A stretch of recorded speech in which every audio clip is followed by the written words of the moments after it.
Sadaqallahul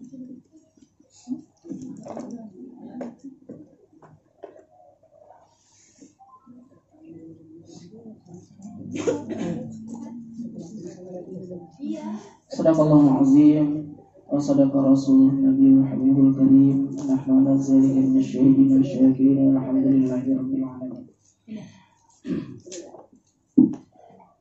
Alhamdulillah, selesai kita baca suratul Fatihah dengan suratul Yasin. Mudah-mudahan apa yang kita baca dijabah Allah Subhanahu wa taala. Amin. Mari kita mulai kajian kita.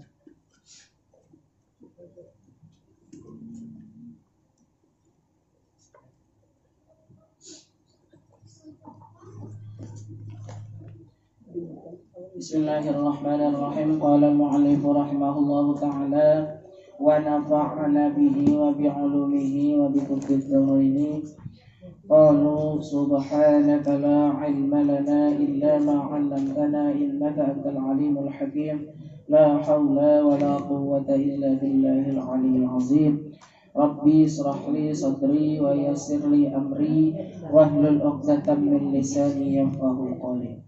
Allahumma salli wa sallim ala sayyidina Muhammadin al-Fatih lima ughliqa wal khatim lima sabaqa nasiril haqq bil haqqi wal hadi ila siratikal mustaqim wa ala alihi wa sahbihi haqqa qadrihi wa miqdarihi al-azim. Amma ba'd.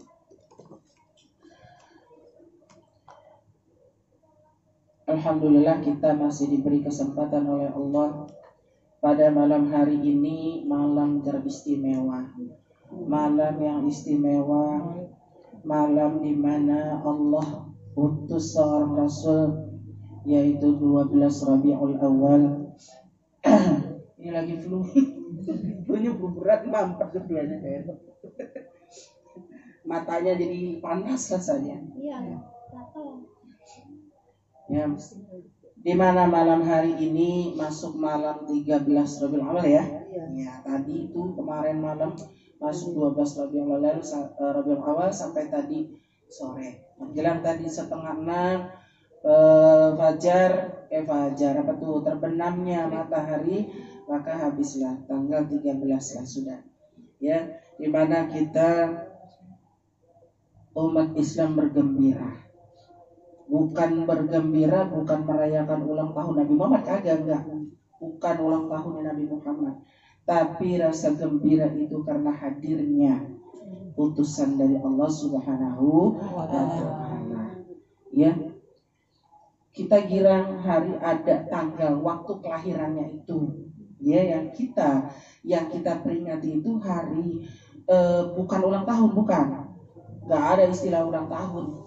Ya. Tetapi lebih bahagia. Barang siapa, kan ada hadisnya juga, barang siapa yang bergembira atas datangnya Nabi kita Muhammad, atas kelahirannya Nabi kita Muhammad sallallahu alaihi wasallam, maka ia termasuk orang-orang yang dirahmati Allah Subhanahu wa taala. Ya. Maka dengan kaitannya pada malam hari ini, kita buka sedikit sejarah Nabi. Sirah Nabi Muhammad sallallahu alaihi wasallam yang mungkin kita udah beberapa tahun lalu kita lupa, ya, untuk mengenangnya kembali bagaimana perjuangan Nabi kita. Allah utus Rasulullah sallallahu alaihi wasallam, manusia teristimewa, ya, di muka bumi ini diutus untuk para umatnya. Sampai nanti datangnya hari kiamat akan memberikan syafaat kepada kita semua. Karena di antara nabi yang memberikan syafaat hanyalah Nabi Allah Muhammad sallallahu alaihi wasallam. Jikalau nanti kita dikumpulkan di padang mahsyar, kita mencari itu, minta syafaat. Pertama kita akan datangi siapa? Nabi siapa kita akan datangi? Nabi Musa. Kita berbondong-bondong. Nanti kan di dalam Al-Quran itu dikatakan di padang mahsyar itu berkelompok-kelompok. Artinya kita dikelompok-kelompokkan. Setelah kelompokan itu benderanya kita ikut ke siapa, gitu ya. Nah, kita cari itu teman kita. Ya, kita mulai cari teman-teman yang mengajak kita kepada kebaikan. Maka di padang mahsyar itu nanti kita akan nafsi-nafsi minta pertolongan kepada Nabi Musa, ditolak kepada Nabi Musa. Ya, karena apa? Aku udah malu sama Allah. Karena aku sudah ditolong dengan ditenggelamkannya, menurunkan azab kepada siapa? Raja Fir'aun. Ya. Lantas kita lari lagi nanti. Itu suatu riwayat, bukannya cerita dongeng, ya. Di dalam suatu riwayat dikatakan nanti kita akan menemui Nabi Ibrahim. Maka Nabi Ibrahim juga menjawab, tidak, aku tidak akan bisa memberikan syafaat kepada engkau semua. Karena apa? Pada saat aku sudah ditolong oleh Allah untuk memadamkan api pada saat aku dilemparkan ke api yang menyalanya. Sama siapa? Raja Namrud. Lantas kita akan lari lagi kembali kepada siapa? Nabi Isa alaihissalam. Apa kata Nabi Isa? Aku tidak bisa memberikan kepada syafaat kepada manusia karena aku juga bertanggung jawab. Siapa? Kepada orang-orang yang mengakuiku sebagai Tuhan. Ya, udah nafsi kata Nabi. Nafsi. Siapa yang akan kita minta tolong? Hanya Nabi Muhammad sallallahu alaihi wasallam. Nanti dikala itu di yaumul mahsyar Nabi Muhammad sujud kepada Allah. Ya Allah, sudahin ke padang mahsyarnya. Sudah selesaikan padang mahsyarnya pada saat itu. Ini kalau kita baca di kitab yang membahas masalah hari akhir, ya. Nabi Muhammad nanti bersujud kepada Allah, minta, ya Allah jangan lama-lama, kasihan umatku, ya, di padang mahsyar itu. Siapa yang nanti akan memberi syafaat? Hanya Nabi Muhammad sallallahu alaihi wasallam. Makanya jangan pelit. Orang yang termasuk yang pelit, yang kikir, yaitu tidak mau berselawat kepada Nabi Muhammad sallallahu alaihi wasallam. Biasakan sholawat setiap subuh, ya. Setiap kita habis sholat, dalam sholat mah pasti ada sholawat, ya. Tetapi habis sholat, zikir kita termasuk sholawat itu adalah zikir. Namun ada perbedaannya. Ada yang bilang kalau misal sholawat kamilah itu kagak ada, nggak usah dibaca, begitu ya. Saya sadar begitu tuh, ya. Nggak usah baca sholawat naya, sebenarnya itu nggak ada ajaran Rasulullah SAW.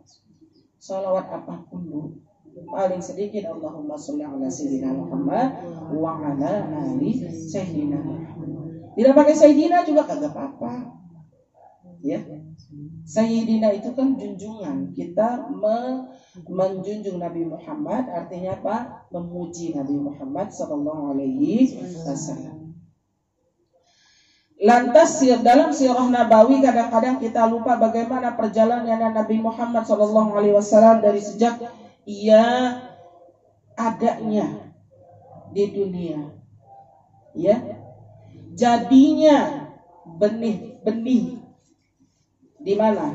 Di kandungannya Siti Aminah, ya. Pada saat itu kakek Nabi Muhammad siapa namanya? Abdul Muthalib. Pada saat itu kakek daripada Nabi Muhammad memerintahkan Abdullah itu orang yang terpelihara, ya, orang yang tawadu. Namun memang pada saat itu namanya ajaran Islam itu belum datang, adanya syariatnya Nabi Ibrahim, ya. Maka Abdullah itu Siti Aminah dijodohkan oleh ke Siti Aminah yang tidak pernah tersentuh oleh laki-laki manapun dan juga tidak pernah dipandang oleh laki-laki manapun. Siapa yang namanya Siti Aminah? Ibunya daripada Nabi Muhammad. Kalau memang Allah mau menciptakan Nabi Muhammad sebagaimana Allah menciptakan Nabi Adam, bisa saja Allah berkehendak seperti itu.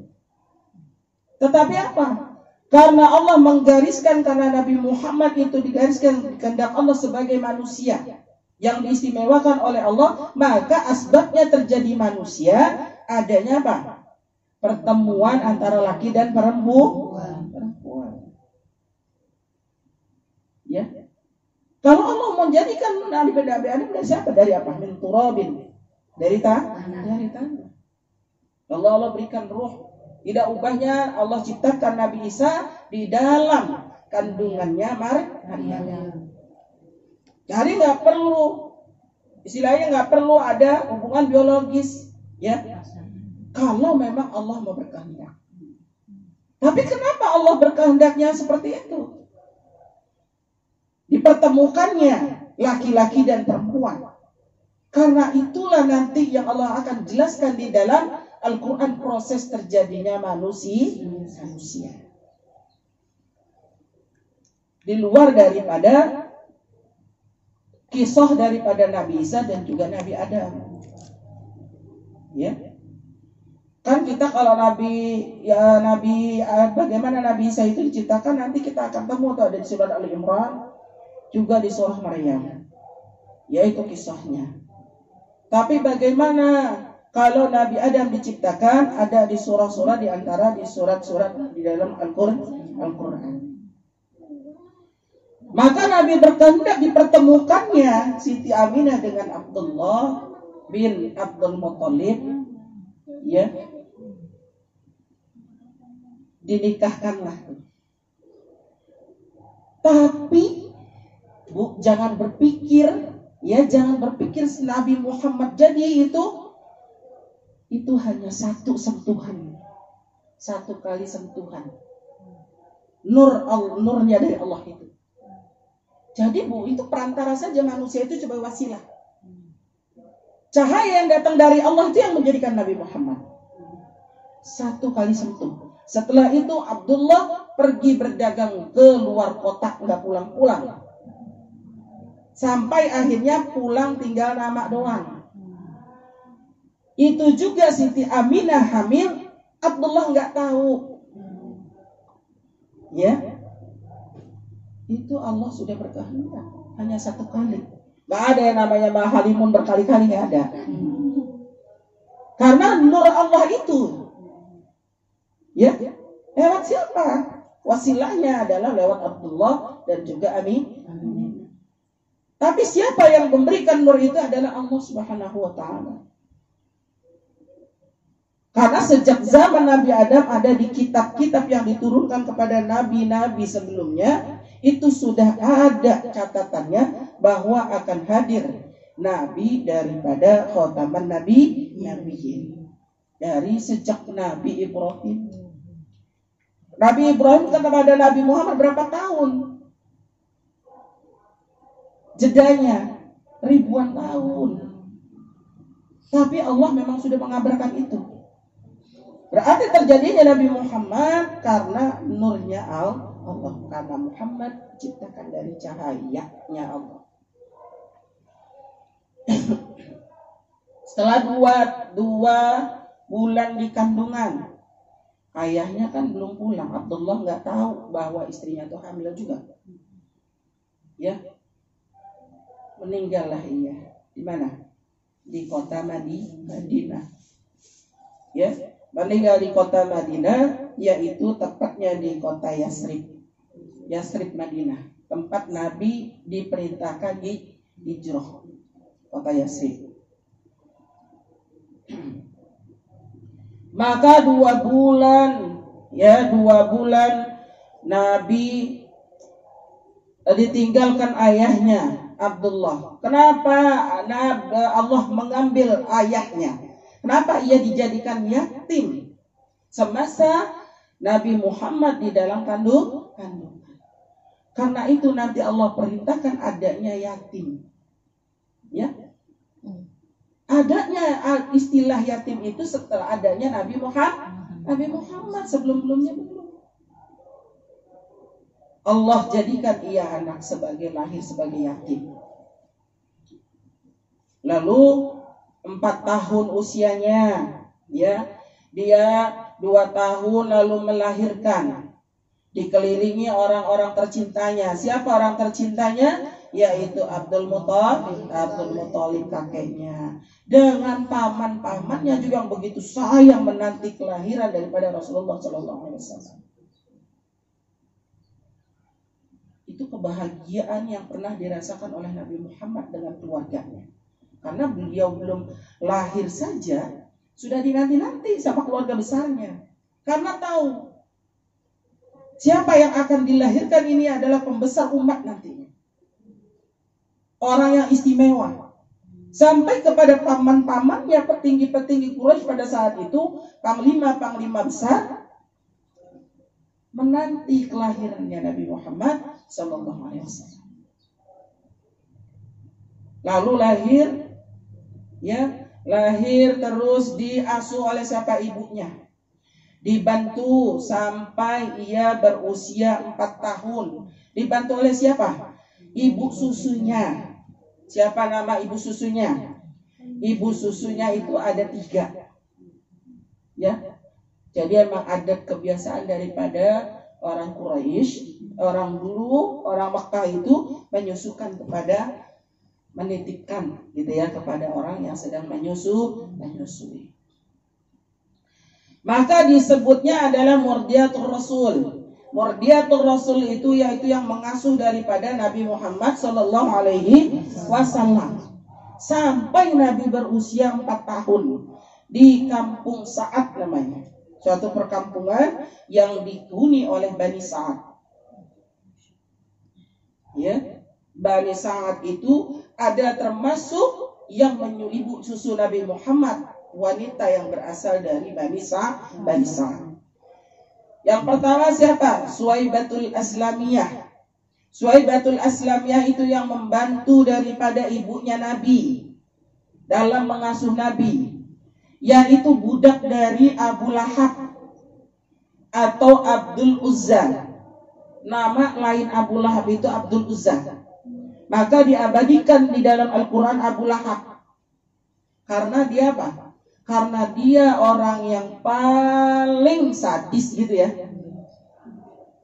yang menentang ajaran Nabi Sallallahu Alaihi Wasallam. Siapa Abu Lahab itu? Paman Nabi bin Abdul Muthalib juga. Namanya Abdul Uzza. Sayang ia pada Nabi, sayang. Sebelum menjadi Rasul. Sayang sebelum apa? Nabi mengajarkan ajaran-ajaran Islam. Ya. Ya budaknya tuh Suwaibatul Aslamiyah bekerja pada Abu Lahab. Yang kedua yaitu Halimatus Sa'diyah. Ibu susu Nabi itu Halimatus Sa'diyah. Yang ketiga yaitu tidak diketahui namanya, para mufassir tidak menyebutkan namanya dalam suatu riwayat, tapi ia pada mengetahui bahwa wanita ini keturunan dari Bani Sa'ad. Tinggal di situ. Di mana Nabi disusui pula, paman Nabi sendiri juga ada yang satu susu.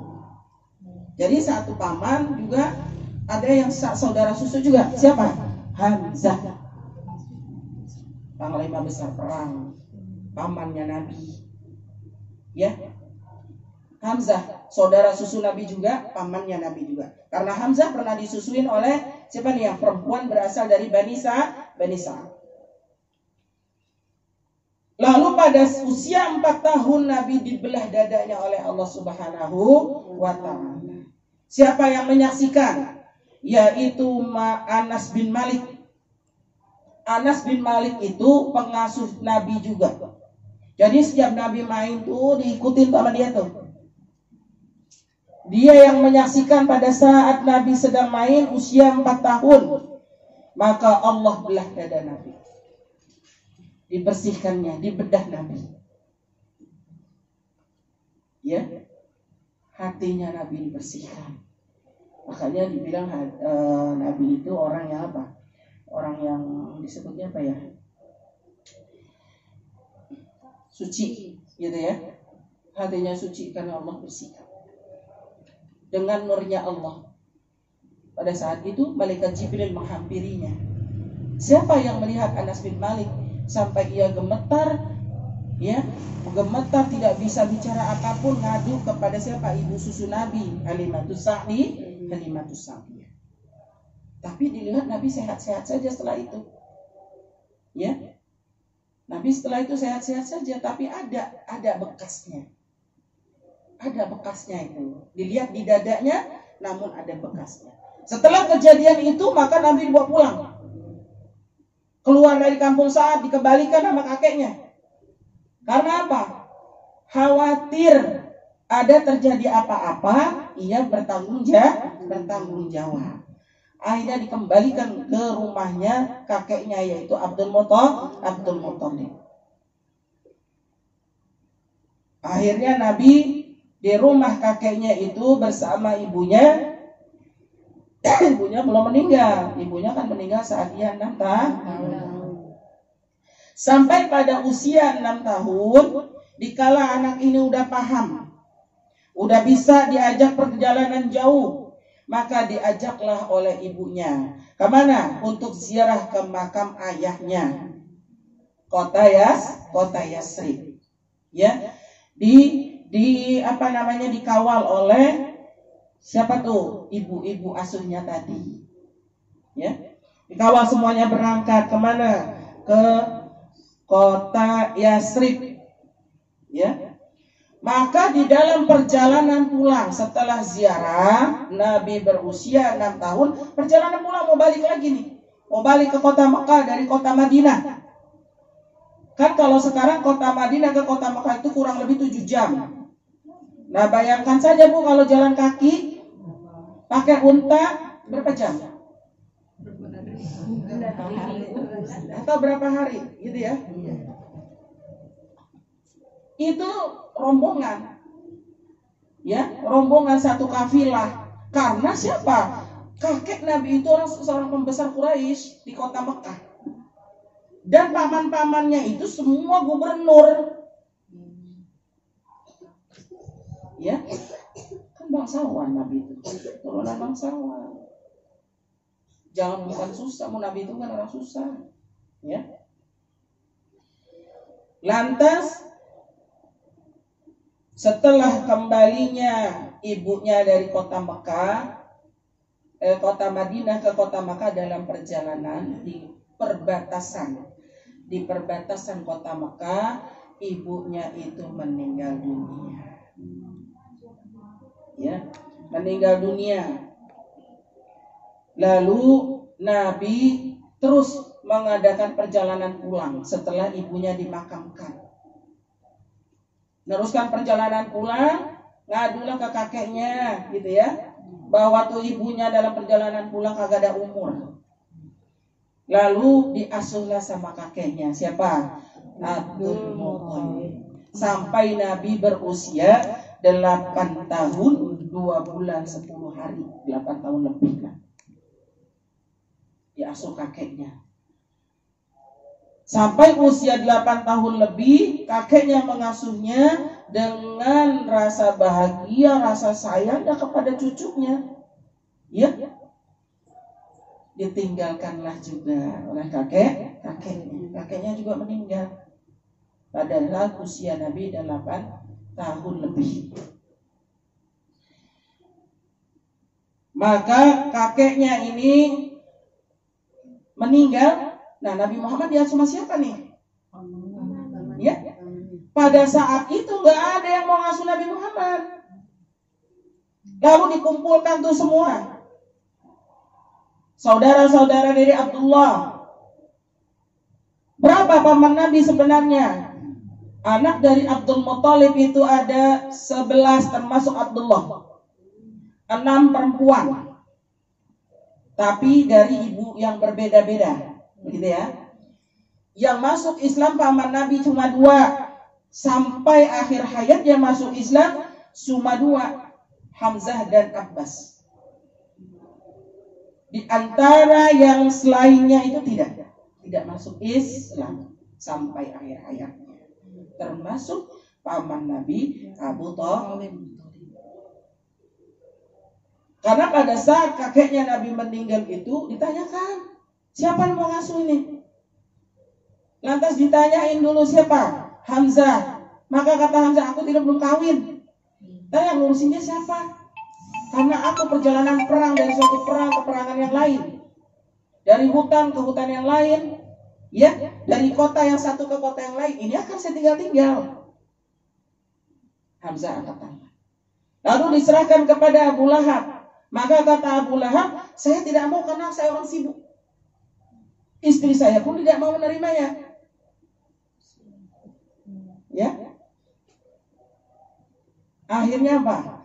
Kepada Abbas, ya, Abbas bin Abdul Muthalib. Abbas ini anaknya banyak. Ya, Abbas ini anaknya banyak katanya. Karena saya, ini anak saya aja banyak.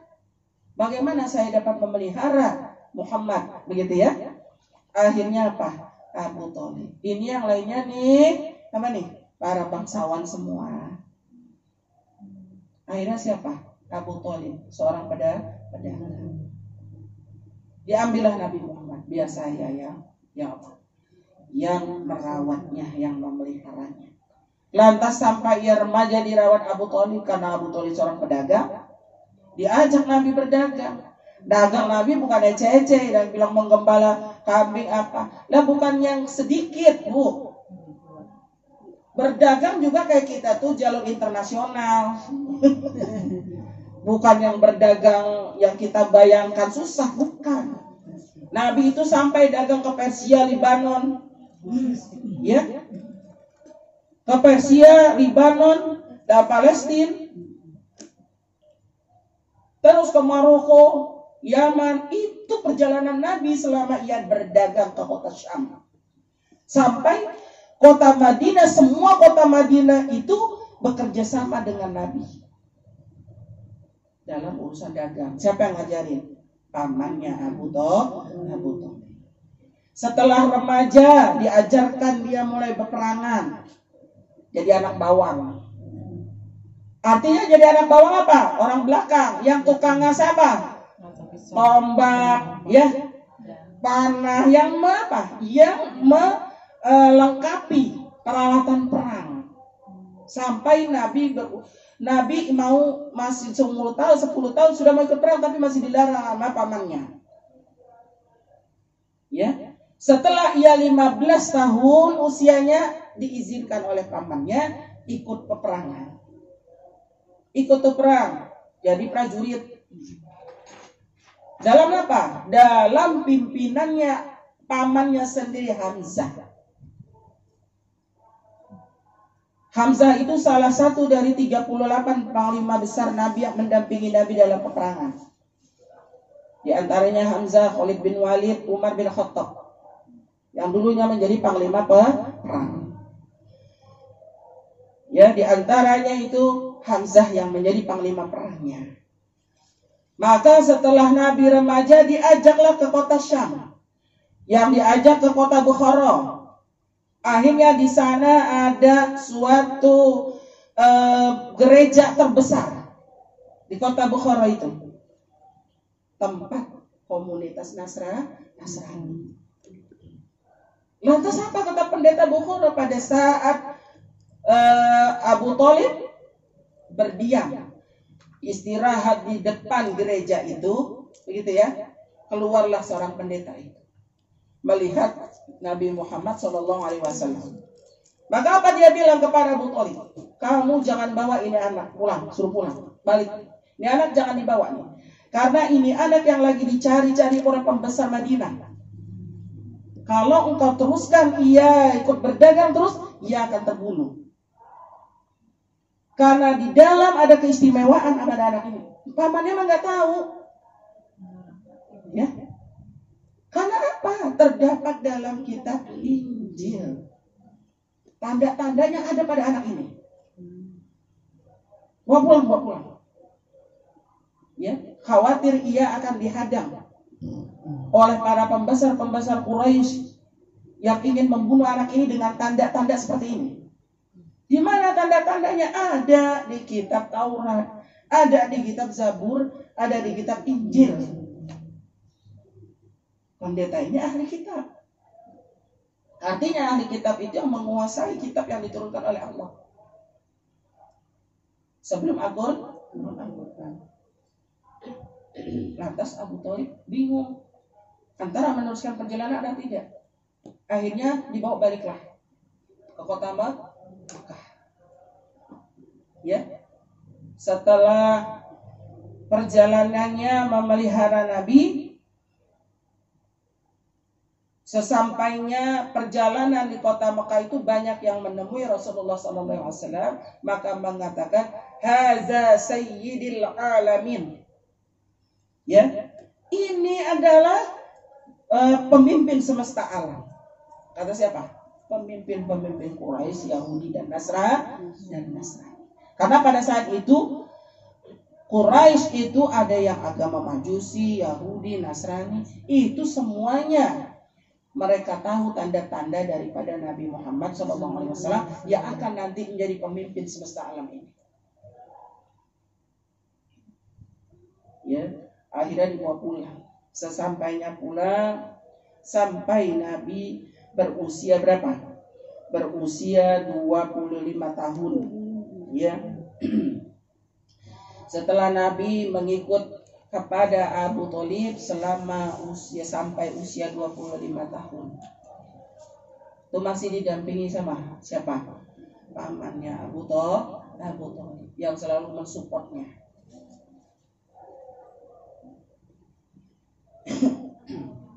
Tadi yang diantara paman-pamannya Nabi yaitu Al-Harith, itu ada 10, ya, termasuk ayahnya, anak daripada Abdul Muthalib itu Al-Harith.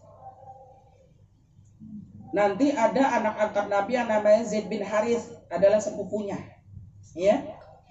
Al-Harith, Az-Zubair, Abu Thalib, Hamzah, Abu Lahab, Al-Ghaidah. Itu adalah keturunan daripada Abdul Muthalib. Al-Muqawwim, Dirar, terus Abbas ibnu Abbas bin Abdullah itu, Abbas bin Abdul Muthalib itu anaknya itu dinamakan Ibnu Abbas, seorang muhaddis, penghafal hadis, ya, seorang hufaz Quran juga, penghafal hadis, putra daripada Abbas bin Abdul Muthalib yang kita kenal dengan Ibnu Abbas. Periwayatan hadisnya sanadnya dia sebagai sanad dari Abbas radhiyallahu an gitu ya. Dari Ibnu Abbas radhiyallahu an. Ibnu Abbas artinya anaknya si Abbas begitu ya. Terus kalau Abbas bin Abdullah itu diabadikan pada gerbang kampung Taif, namanya Abbas bin Abdul Muthalib. Diabadikan di situ namanya. Lantas Qusam dan Juhal. Ya, Qusam, Juhal itu termasuk nama daripada paman Nabi. Termasuk tuh yang kita kenal kan cuma Abu Lahab, Hamzah gitu ya. Hamzah, Abu Thalib, Abbas, ya, Abbas bin Abdul Muthalib. Sedikit lagi. Lantas di usia 25 tahun Nabi itu udah dewasa, ya. Dia sebagai pedagang yang handal, cerdas, jujur, tampan, kaya, alim, ya, tawadu. Siapa yang gak mau perempuan pada saat itu? Lantas bekerja sama siapa? Khadijah yang menjadi partner bisnisnya. Yang lamar duluan siapa? Khadijah. Nabi dilamar duluan sama Khadijah. Membesar, ya, pebisnis hebat, perempuan cerdas, jujur, dan pada saat itu adalah masih zaman jahiliyah, tetapi Khadijah itu memelihara dirinya dengan baik. Yang pada saat itu tahu sendiri zaman jahiliyah, Bu, ya. Party seks seperti apa? Seks party ya seperti sekarang lah terjadi seperti itu. Itu kembali ke zaman jahiliyah seperti itu. Tapi Siti Khadijah ini terjaga kemuliaannya. Dijaga, dimuliakan oleh Allah, wanita yang akan mendampingi Nabi SAW. Lantas Khadijah ini udah lirik-lirik, ya. udah ngelirik-lirik, waduh ini tampan, cerdas, nggak ada nih yang pemuda kayak begini nih. Ya, itu didampingi sama pamannya siapa? Abu Thalib. Maka sedang dalam perjalanan ke negeri Syam bersama Maisyarah namanya, seorang hamba sahaya, istilah budaknya gitu ya, kalau dulu yang kerja lah, yang kerja sama Siti Khadijah tuh ya, yang kerja Siti Khadijah. Maka ditemani ia oleh Maisyarah. Lantas Maisyarah itu ngomong nih sama siapa? Sama Nafisah namanya, Nafisah binti Munabbih. Ya, tolong deh ngomongin ke Rasulullah tuh, sampein ada salam dari Khadijah gitu ya. Ada salam dari Khadijah deh, istilah kata apa nih, macomblang. Ya, karena Khadijah tuh malu untuk ngucap secara apa? Secara langsung. Maka disampaikanlah dari Maisyarah itu, orang terdekatnya Khadijah, kepada Nafisah yang mendampingi waktu perdagangan itu terjadi tuh. Karena perempuan itu pebisnis berarti dari dulu, ya, bukan laki-laki saja. Termasuk Nafisah Maisyarah ini adalah anak buah dari siapa? Khadijah, yang bekerja sama dengan Nabi Muhammad SAW, yang mendampingi ya selama bekerja sama. Ya selain itu banyak, tapi yang berperan dalam menjodohkan gitu ya, dalam mendekatkan Khadijah dengan Nabi Muhammad adalah Maisyarah dan Nafisah binti Munabbih. Maka disampaikanlah kepada Khadijah, kepada Nabi Muhammad dengan niat Khadijah tadi. Ya. Nabi setuju, bilanglah kepada siapa? Abu Thalib, sampaikan kepada semua paman-pamannya, disampaikan. Wow, dia orang kaya, cantik ya. Kalau ini, ya pamannya langsung setuju semuanya. Termasuk Abu Lahab, kan saya bilang semua paman-pamannya itu mendukung Nabi sebelum Nabi menjadi Rasul. Ya, mendukung. Ayo mau melamar kapan, istilahnya begitu. Lamar semuanya didampingi oleh Nabi. Dan tidak abal-abal, 600 unta. Lamarannya tuh, maharnya 600 unta. Ya. 600 unta yang dibawa oleh Nabi. Ya. Ada seperangkat dinar emas juga. Dan Nabi orang kaya. Ya, melamar Siti Khadijah untuk mendampinginya. Setelah itu selama 25 tahun setelah menikah, Siti Khadijah mendampingi Nabi dengan sabar. Hartanya habis untuk dakwah Nabi. Setelah Nabi dakwah mulai, sebelum 25 didampingi Khadijah, mulailah ada rasa apa? Rasa Allah gerakkan hati Nabi mencari kebenaran dalam keagamaan.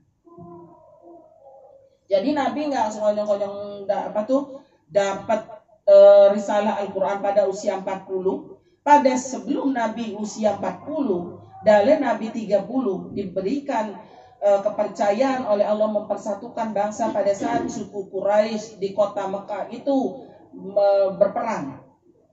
Kalau kayak kita tawuran, begitu ya.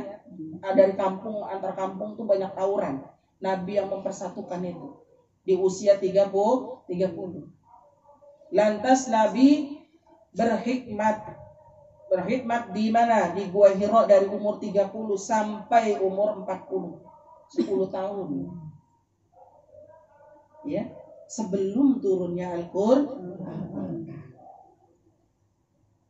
Nabi itu sekalian kita itikaf, gitu ya, itikaf.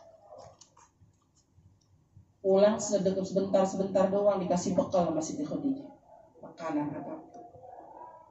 Itu mulai tuh pamannya sudah mulai apa? Lihat gelagat Nabi yang tidak benar nih, gitu ya. Mau mendatangkan ajaran baru nih di sini, gitu ya. Nah mulai itu ada pertentangan di usia Nabi 30 itu. Sampai Nabi menerima risalah Al-Quran di usia 40 tahun di Gua Hira. yaitu di Jabal Nur. Gua Hiro itu tepatnya bukan di atas tapi di tengah tengah daripada Gunung Nur. Jabal Nur itu kan gunung Jabal, ya. Ya, adanya di tengah. Tapi mau masuknya itu sulit. Gua Hiro itu udah tinggi tapi sempit. Kemarin ada nggak bisa keluar tuh, lihat di TV. Iya. Oh iya, badannya besar, masuk bisa, keluar kagak bisa. Kemarin tuh ada sempat yang lagi pelaksanaan haji, masalah itu.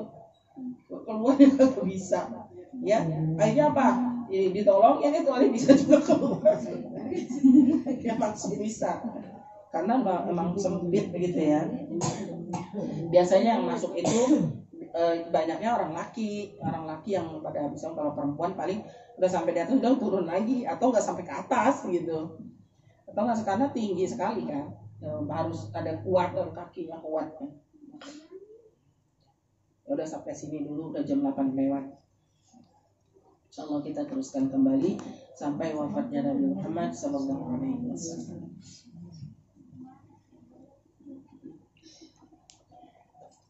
Ya, sampai lupa tuh Allah jelaskan nanti dilihat di surah Al-Ahzab ayat 21.